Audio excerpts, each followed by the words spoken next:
is sap tapping season in Minnesota. One man is hard at work at his sugar bush. He's passionate about the work, something recognized by others with an honor. John Lauritsen explains.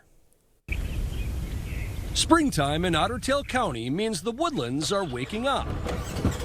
You'll find the usual plants and animals here, but on this property, you'll also find the unusual. I want to see what they're doing today. It's a series of blue lines zigzagging through the forest, stretching as far as the eye can see. I think we have got about 40 different pickup spots. The lines belong to Stu Peterson, and they're carrying sap from his sugar maples I can hear them dripping. into containers that he'll haul to his sugar house. And I think most people expect to see like a dark brown liquid. It doesn't come out that way. It looks like water, it acts like water with just a little bit of sugar in it. Before any of these lines were here, this property was a boys' camp called Camp Aquila. Years after the camp closed, a friend talked Stu and his wife into selling their St. Paul home and buying the land. That first year there was buyer's remorse. What have we done? This is way too big.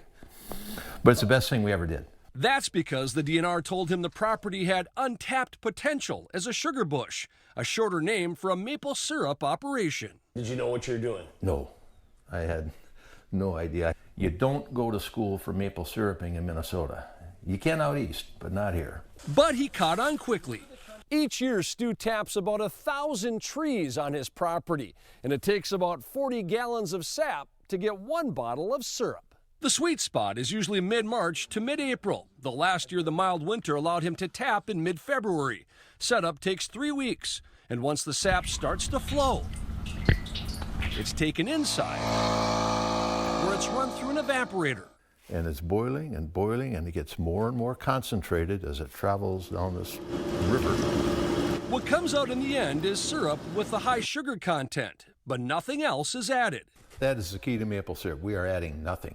It's sometimes called Mother Nature's nectar in a bottle, and if it's the right concentration and the right container, it can stay fresh for decades. This was bottled in 2003. And it's still good. It's beautiful. A local brewery has used Stu's syrup in some of their beer, and he's won blue ribbons across the country. But his biggest accomplishment was getting inducted into the International Maple Museum Hall of Fame. Put this plaque in your hands. In 2024. I've said it's not quite the Rock and Roll Hall of Fame, but it's not bad for a city kid from St. Paul. Now the city kid from St. Paul wants to pour his knowledge into the next generation of syrup farmers. My mission in life, and I'll never get it done, is to help those people starting out do it right.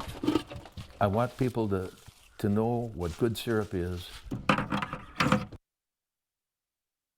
Stu's syrup is sold in stores around Minnesota, but most maple syrup, about 80% of it, comes from Canada.